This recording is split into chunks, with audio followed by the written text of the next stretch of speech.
Okay, so here we are trying to determine how dielectric constant depends upon the frequency. For this, we are providing frequency from this.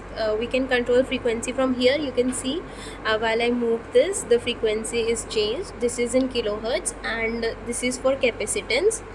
Like it have three controls here: 0, 400 and 800, and these are the dials by which we can control the capacitance further. So how will I read this capacitance? So here I have 800 and then I have 250, so I will add this 800 plus 250, which will give me the total capacitance. Now here this is the resistance. How will I read this one? So here also I have three controls: 0, 1k and 2k. Okay, and then this dial here. So how will I read this?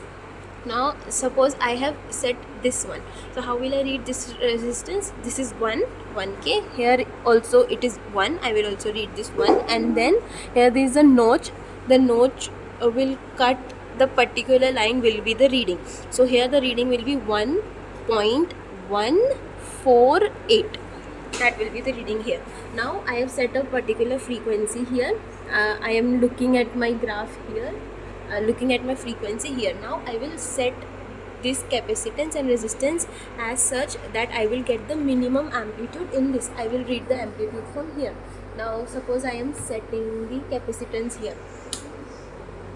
Okay, so the capacitance is minimum here. I cannot further increase the capacitance. So now I will set the resistance and check where the amplitude will be minimum. Okay, I am moving it. It has started increasing in both directions, so the minimum will be somewhere around here. Okay, and yeah, so this is the minimum amplitude here. So I will note down the frequency, which is 5 kilohertz, the capacitance, which is 1150 picofaraday, and then the resistance 1.148. This will be a resistance, and here is the table. We will get C1 and R1, which are predetermined from a lab assistant, and then we will calculate this further and plot the graph whatever required. And our sample is, please explain again. The sample is placed here in this probe or whatever we call. So these are spring loaded. See, this one is spring loaded, and I can move this up.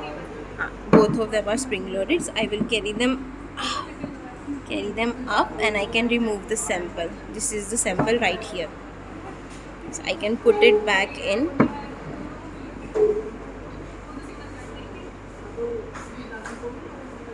The sample is set like this, and then putting it in. So this is the whole setup of knowing how dielectric constant depends upon frequency. Okay, bye.